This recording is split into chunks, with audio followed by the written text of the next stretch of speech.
least, the NFC East, your division, John.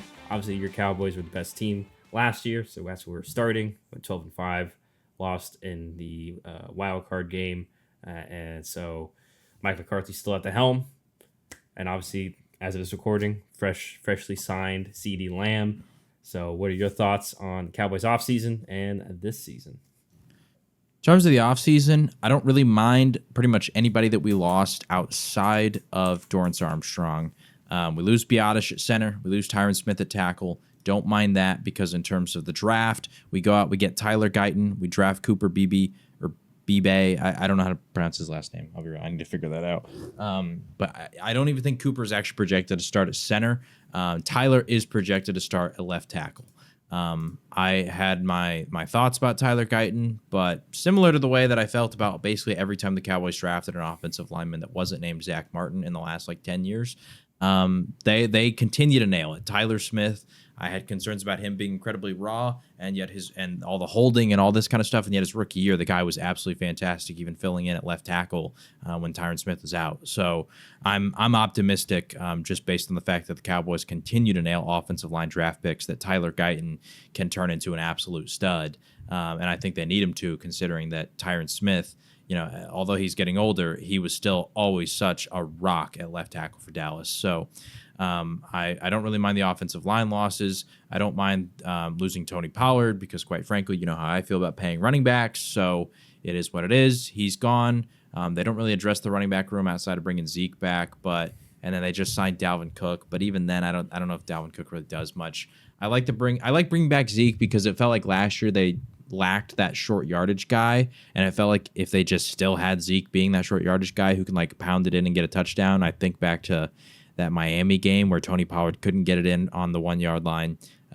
So then they do a fullback dive and he fumbles. And I'm like, man, if that's Zeke, that's a touchdown right there. We start the game off with a TD. Maybe we win that game, considering how, the stat was if Dallas scores first, they always win. And if they don't score first, they always lost last year. So I don't mind losing Tony Pollard. Unfortunately, Michael Gallup, he left, signed with the Raiders, but now he's retired. I feel bad for the guy because he was actually a really special talent, but unfortunately, after that ACL injury, man, he just never looked quite the same. He just didn't have that burst, the speed that he once had, which was a key because he really thrived off of just being athletic and winning with athleticism, especially along that sideline. So I'm bummed that his career has come to a close, but once again, in terms of the logistics of losing him on the receiver room, I don't mind it because he wasn't really an impact player whatsoever, and he was getting paid $13 million a year. So don't mind that, especially, all the reports are that Jalen Tolbert is having a fantastic offseason, so I'm excited to see him. And then along, the defense, I don't mind losing Stephon Gilmore because, we've got two great corners in Diggs and gosh, why am I blanking on his name right now? Deron Bland, yeah. Which unfortunately, Deron Bland gets injured. So now you start to think, well, maybe they should bring back Gilmore, but at the same time, we still have Jordan Lewis, who's been a solid veteran for quite some time. They traded for Andrew Booth Jr. from the Vikings, so we'll see what happens there. Maybe if Deron Bland, had gotten injured earlier, maybe they try to bring back Gilmore or something like that, but he is signed with the Vikings, so the cornerback room will certainly be interesting, but they were able to weather that storm last year without Trayvon Diggs, so I still think Dallas can weather that storm this year without Deron Bland, unfortunately. So yeah, we'll see what Dallas does. Quite frankly, I think the offseason was somewhat of a wash in terms of getting better or worse. The only addition that I really love was the Eric Kendricks thing because, we lose Dan Quinn. We bring in Mike Zimmer. They've got familiarity with each other, and I think bringing in Eric Kendricks, who's always been renowned for being a really good pass coverage linebacker, can enable Micah Parsons to play a lot more defensive end, which, like I said, the only loss that I disliked was Dorrance Armstrong because he was really good for Dallas last year, and he was on a cheap contract, and DeMarcus Lawrence is getting older, and Micah doesn't always play edge rusher, so it was just nice to have him there. So yeah, I don't like the loss of Dorrance Armstrong, but I think that the addition of Eric Kendricks who knows? Maybe we see Micah at this point pretty much playing like 80 to 90% as an edge rusher. So, yeah, I'll be real in terms of expectations. I'm still expecting Dallas to kind of just be the same team they were last year. I think there will be some internal development from guys like maybe Rico Dowdle, Jake Ferguson. Once again, the offensive line with Tyler Smith, some of these guys. But realistically, I'm still expecting them to be a playoff team, whether that be winning the NFC East or, maybe Philly wins it and they're the wild card team. But at the same time, I'm not expecting them to do much in the playoffs, quite frankly. I'm not a fan of the fact that they brought back Mike McCarthy, but we're not going to have that whole rant here. I just think the year will probably just kind of go the same as last year. Maybe they win their wild card game depending on the matchup. So, yeah. Yeah. I mean, it feels like, once again, Groundhog Day. I think that's a little why you have those frustrations, because I still have a little bit of the same concerns for Dallas, especially defensively. Size, I saw that as the year went on, especially in the playoffs. Interior, and even linebacker play. Like you mentioned, Kendrick's very good pass coverage, and I like that. But outside of him, like the other two, Damone Clark, and just the depth there, not great.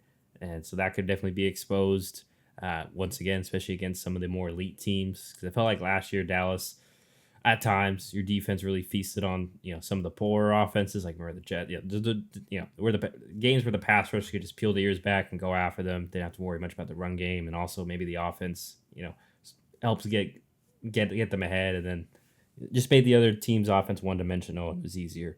You mentioned the corner room. I did like Andrew Bruce Jr. coming out, so it'll be interesting to see. I feel like he does maybe fit Dallas's style a little bit better in terms of a long, athletic guy that can just not get beat deep and then maybe make a couple of plays. So hopefully, maybe they can get more out of him.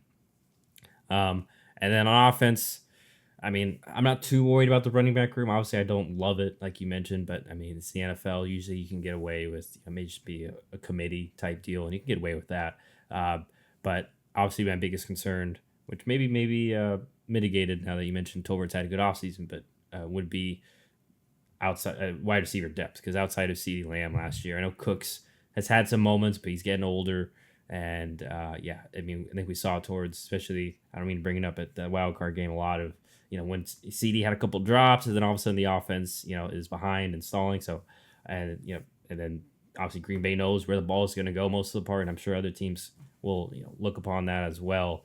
And we mentioned last year too how, in previous iterations, and for my Packers, how Mike McCarthy's offense is not always the most complex and has a lot of layers and wrinkles to it. So, especially with no run game, or potentially a lesser run game, we'll see how it does as a whole. That may be an issue for Dallas. But yeah, I'm with you. I expect your Cowboys to still be a playoff team. I'm not going to say they're going to fall off the world like most of the other haters, but we'll see. But especially with their division too, I think they match up solidly with them and the NFC as a whole. So, I still expect Dallas to be around 10 wins and in the playoffs, as long as, the key pieces are intact, of course. And don't worry, I'm not going to wood. So, anyhow, we'll see how it all goes for Dallas, if it will be another repeat season, or maybe this is the year they finally get over the hump. But nonetheless, they will have to face and fend off the Philadelphia Eagles, who, like John mentioned, were just it was about a game. It went down to the final week, right? Or 2 weeks in regards to seeding. Yeah. So obviously the Eagles, they went 11-6 last year. Great start, tough finish for them. Even lost in the wild card as well to the Bucks. So, John, what are your thoughts on your rival Eagles and how this phase will be for them? I think similar to Dallas, I expect them to kind of be in that same mix of like either them or the Cowboys win the division. Both teams around 10, 11, 12 win season. I think I'm a little more optimistic in terms of Philadelphia's ability to improve off of last year. That could just be me being the naive fan who like sees the offseason changes they brought in and says on paper they got significantly better. It'd be just because of stuff like that. But, when you bring in Saquon Barkley, when you bring in guys like Devin White or Chauncey Gardner-Johnson, when you have the draft they had where they drafted Quinyon Mitchell and Cooper DeJean, who I really liked, I don't know. I like what Philly did, quite frankly. Yes, you did lose Jason Kelsey, and that's tough. But we've talked about how they've been preparing for this inevitability for some time with the way that they've drafted interior offensive linemen. And so, although Kelsey's gone, you've got Cam Jurgens ready to step into that spot, and they've been preparing him for a couple of years now to be that replacement. And yes, you lose guys like Hassan Reddick on the edge, but we talked about how this Philadelphia defensive line has already been so good for so long. And although you lose him, you've got freaking Jalen Carter and Jordan Davis on that defensive line. And Brandon Graham is still there, although he's old. He's been, an impact player. And sure, maybe the edge rushers are a little worse than they previously were. But you also improved the linebacker core by bringing in Devin White. And the linebackers haven't really been that much of a strength for Philadelphia for quite some time. And oh, wait, on offense, you added Saquon Barkley. So I really think that, Philadelphia is probably going to keep it rolling. They're, in terms of what I'm seeing on paper, I think they're probably the favorite here when it comes to winning this division. There's also some other interesting pieces that we could see some further internal development, like Keely Ringo, the Georgia corner, Reed Blankenship, who had a good year at safety for them last year. They traded for Jahan Dotson to really strengthen the wide receiver room. So they brought in Mekhi Becton, who I think is actually slated to start at right guard, which is interesting because that guy's a mauler. And that offensive line, if Mekhi Becton develops into like a really good guard, you've got Mailata, Lane Johnson, Becton, Landon Dickerson, and Cam Jurgens. That's a scary offensive line. So, I think Philadelphia, like I said, probably the favorite to win this division. Even another guy that I failed to mention too, they drafted Nolan Smith Jr. in the first round last year. He could be an interesting piece as one of the speed edge rushers to replace Hassan Reddick. So, I like Philly's offseason, unfortunately. The ultimate key here that I think is really going to determine the season for them is the Sirianni Jalen Hurts kind of relationship and development, because last season, quite frankly, the offense just became predictable, and it was not good. Now maybe Saquon Barkley can kind of alleviate that because he can be a workhorse back, but we'll see what happens for Philadelphia. Yeah, I want to start on the offense because you mentioned those additions, and obviously I was a huge Becton fan coming out of the draft. So, man, I agree. It would be very scary. And gosh, it'd be so Philly if they managed to revive his career. Nonetheless, in regards to a concern though, and you just alluded to it though, I wanted to add on to it, was the simplicity of Philadelphia's offense last year, especially in the run game. And then they didn't really do much play action off that. It just was a lot on relying upon their talent, which is great. Like we saw in the beginning of the year, like they got away with it. But then once teams figured out how simple they were, and maybe you have a couple of injuries, guys get worn down, whatever. Teams kind of adjusted, and we saw Philadelphia struggle. So it'll be interesting to see, do they have more pass concepts, more off the run game, more runs in general? It felt like at midway through the year, they only had like 2 runs, inside zone, outside zone. I guess you want to include the Philly special, I forgot the tush push, excuse me, as a third. Yeah. Then there you go. You know what I mean? So very rarely did I see them do a lot of play action or have a lot of good off that, which you would think would be killer considering how good their run game is. And obviously they have Jalen Hurts at quarterback, so that's already a dual threat since he can usually keep it off the bootleg. So interesting to see. They bring in Kellen Moore, so we'll see if maybe he can spice up the passing concepts as well, because maybe that's how they're going to go with it. I fear, though, you mentioned the addition of Saquon, that because they bring in Saquon, they're like, I just fear that they're going to keep the run game simple because, we have Saquon, we're a great offensive line. But it would be interesting to see if they change that up.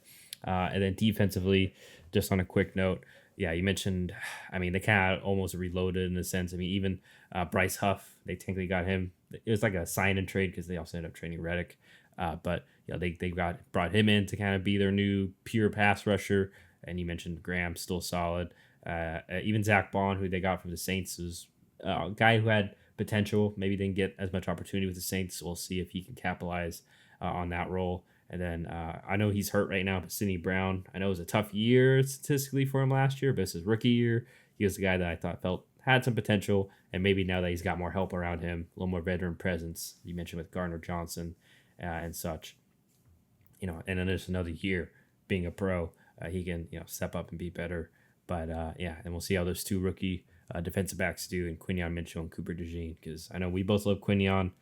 Hurt they see him go with the Eagles on draft day, and then of course I know others were also high on Cooper, and I was too. I felt like he could just be a safety slash maybe nickelback. So we'll see how he goes. I know he started off camp a little bit slow, but yeah, I expect the Eagles to really still be a playoff team. It'll just be a matter of how dangerous can they be. Will be a matter of their scheme. If they've gotten more complex, if they added more more wrinkles to their offense and such, and obviously the new defense too with Fangio as well. Maybe he can elevate them there as well, especially with the pieces they have. So big year for them, because it felt like you mentioned with Sirianni, he could have. Sounded like he was potentially out the door. So this may be a prove it year for him, because like we've been alluding to the last couple of minutes and last year, like this team has all the talent to be a contender. So we'll see if they can live up to that. But let's move on down the list. Going to the New York Giants. Obviously, they missed the playoffs last year. Went 6-11. So, what are your thoughts on the Giants, John? And if now that they got Daniel Jones back, does that mean that they could be back in the playoffs like they were a couple of years ago?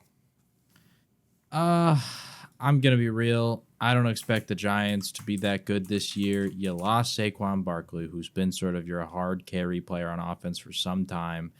I like bringing in Devin Singletary. I think he's kind of an underrated addition because he was, really solid last year. But at the same time, I just don't feel like the offense got that much better. I like that they brought in Neighbors. I mean, didn't we both have him as our number one receiver in the class? Yeah, we did.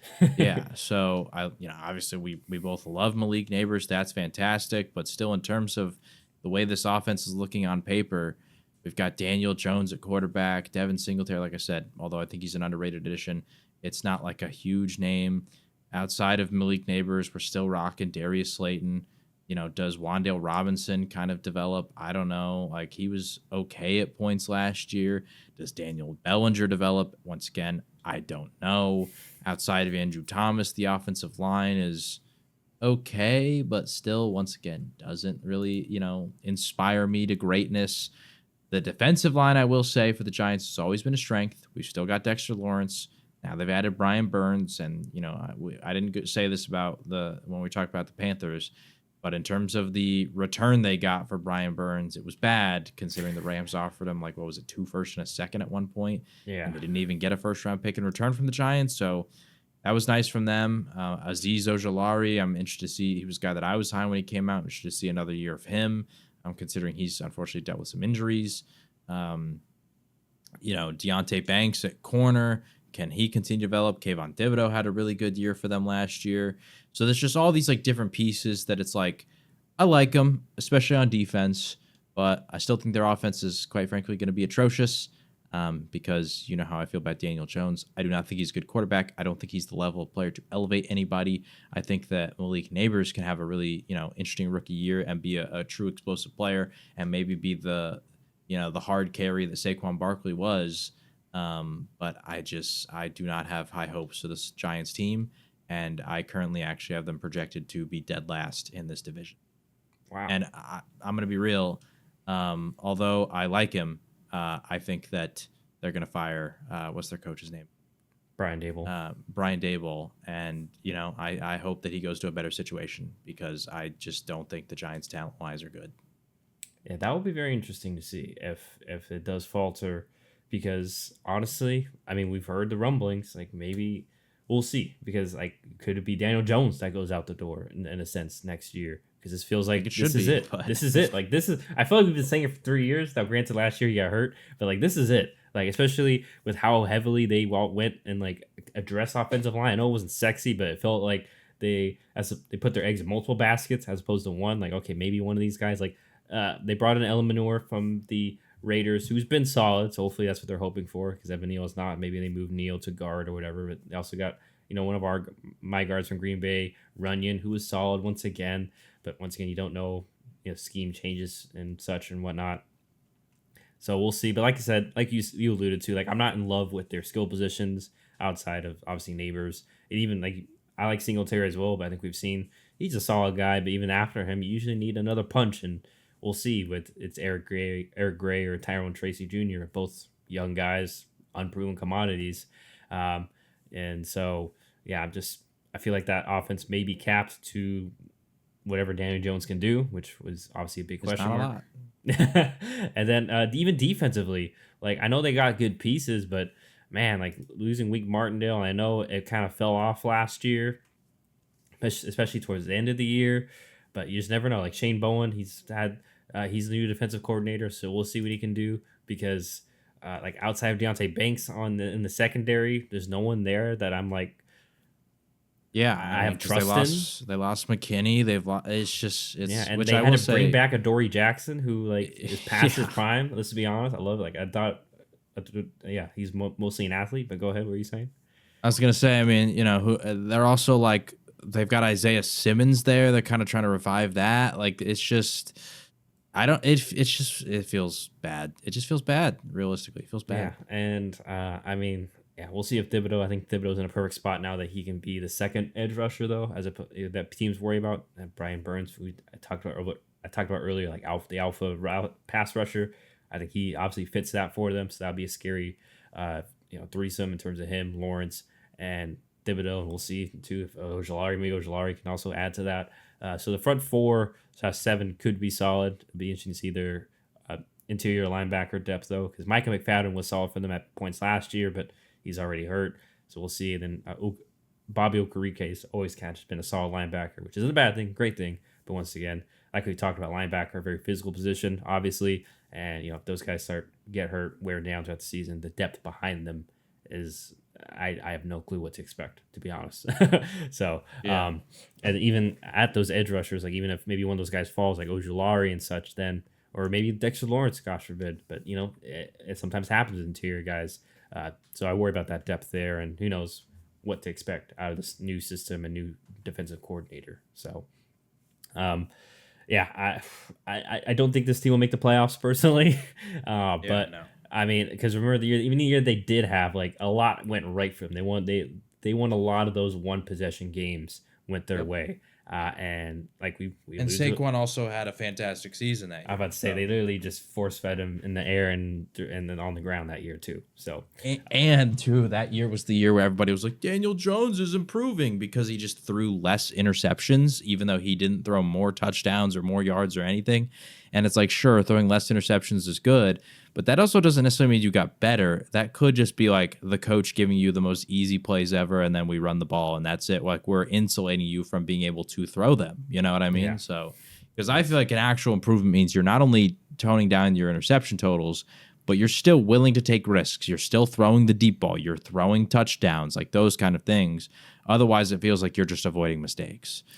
An important thing to note too, last point, is coming off that injury, like how willing is Daniel Jones? How mobile is he actually going to be? Because that was a strength of his to begin with.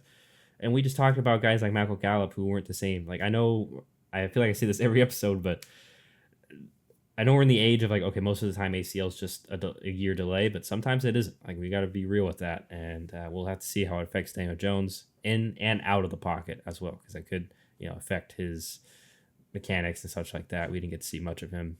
Did he play any preseason? He played. Yeah, he threw 2 picks. So we'll see. We'll see how it goes. I'll say too about the injury thing.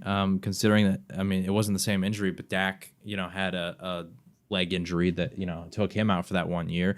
It was very noticeable the next season that he was hesitant when it came to running. It was very noticeable. Like even rolling out, he didn't quite have that same trust. I'm not even talking about like the way the injury affected him physically. I'm talking about mentally. It go on over to the Washington Commanders, where they are also in the midst of a rebuild, as they fully kind of embrace that as they let go of Ron Rivera last year, brought in your former DC Dan Quinn, and another a podcast favorite in Cliff Kingsbury as the OC. So a little bit of rebuild, retool here for the Commanders. What are your thoughts, John, on them? Obviously, you don't think they're going to be the worst in the division. Yeah, I don't think they're going to be the worst. I actually like some of the additions they brought in. Although I definitely have my critiques of Dan Quinn, specifically in that playoff game against the Packers. We're not expecting Washington to, be a playoff contender right away. Now, maybe they will be. I mean, if they do, then those critiques can maybe come back into play. But at least in terms of the regular season, and you talk about, Dallas against like some of those lower or middle tier teams, which is who, like, if we want to see improvement from Washington, those are the games they got to be winning. We're not expecting Washington to go up and be toe to toe with like, the Kansas City Chiefs or anything. Dan Quinn was fantastic against all those teams. And even against good teams, Dan Quinn was always really consistent for the most part until that Packers game, at being like the one thing that brought Dallas into these games. Like, think back to those Niners playoff games. Like, when the Niners were beating us, like one of those games, it was like they scored like 15 points. The other game, it was like 24. These weren't high-scoring games. When we played the Kansas City Chiefs that one year, like it was a low-scoring defensive affair. So Dan Quinn was, a solid DC, and I'm excited to see what he can do with Washington's defense, considering a lot of the talent they've had over the years. I like some of the additions they brought in. When we talk about like a Bobby Wagner, that's a guy who Dan Quinn has a lot of history with, and we've had our critiques of, the linebacker core and the selection of Jamin Davis. Bobby Wagner is certainly getting old, but once again, this is a young rebuilding team that we're just trying to fix some things, and then we can, do the nitpicking and the critiquing like later, because we're just trying to build a foundation. We're trying to look good, and I think Bobby Wagner can be one of those guys that helps Dan Quinn like establish his system, which is a very big deal for Dan Quinn. I mean, even in terms of like the cornerback room, like you said, like with Dallas, they wanted the long, lengthy guys because that's what he looks for. So, an addition like Michael Davis, he's one of those guys that could maybe just be a Dan Quinn scheme fit, So I like what they did in some of those regards. I like the addition of Johnny Newton, a defensive tackle. We both liked him in the draft process. I think that he can be one of those guys that, once again, can help establish the Dan Quinn defense, and having, the size along the defensive line, and help with the run defense. I really like actually some of the stuff they did on offense. Although Austin Eckler is certainly getting older, pairing him with a young running back like Brian Robinson, who Brian's always been more of like the thumper type. Eckler can be more of the receiving type.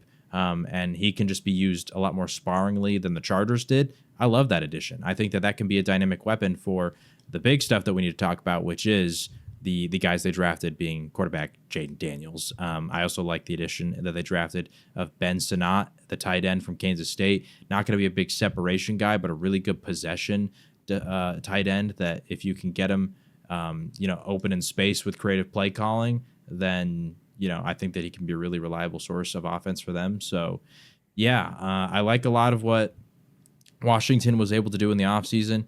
I know that, some people have always said, well, Cliff can be a better offensive coordinator than he'll be a head coach, and I certainly agree with that. But you and I always made the point that realistically in Arizona, he wasn't even really a head coach, quite frankly. Like, he would take care of the offense, and what was it? What was his name? Vance Joseph was taking care of the defense. So, like, yeah, he's the head coach, but he's also like, he just kind of focuses on like his one side of the ball. So I'll be real, I don't love the addition of Cliff Kingsbury, offensive coordinator, but who knows? Maybe a second chance at life can at least in the NFL can help him figure it out. But yeah, I like what some of Washington did. I don't like what some of the other things they did. But simply put, I just think that guys like a Jaden Daniels is just so much more dynamic than anything they've had recently.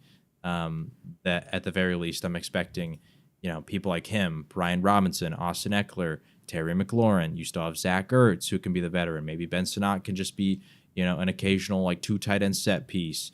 Sam Cosmi was really good for them at guard. You bring in Biotish, who, although was never elite for Dallas at center, was always serviceable. So you have all these kind of different additions that I think, simply put, they'll just be better than the Giants will be. And you've got Deron Payne and Jonathan Allen still on the defensive line. You add in Johnny Newton. So I think the interior of that defensive line is going to be really scary. And Dan Quinn's the kind of guy that can get the most out of a Jeremy Chin or a Benjamin St-Juste on the secondary side. Well, I hope so, because that's one of my main concerns. Just to jump in for me, is edge rusher, like pouring into Dan Quinn in that scheme too. Which I will say, by the way, they brought in the guy that I hated, the Dallas lost, Dorrance Armstrong. So So Very familiar with him. We'll see, if he can contribute. But even on the other side, like Clone Farrell is the projected starter, and if y'all know, like Clarence kind of been a bust per se. Granted, he shouldn't have been picked that high that year, but regardless, he has not really panned out. And then obviously the depth behind those two guys. You mentioned Javonte Jean Baptiste, or sorry, you said Benjamin. The double names mix me up. But nonetheless, I mentioned, but depth.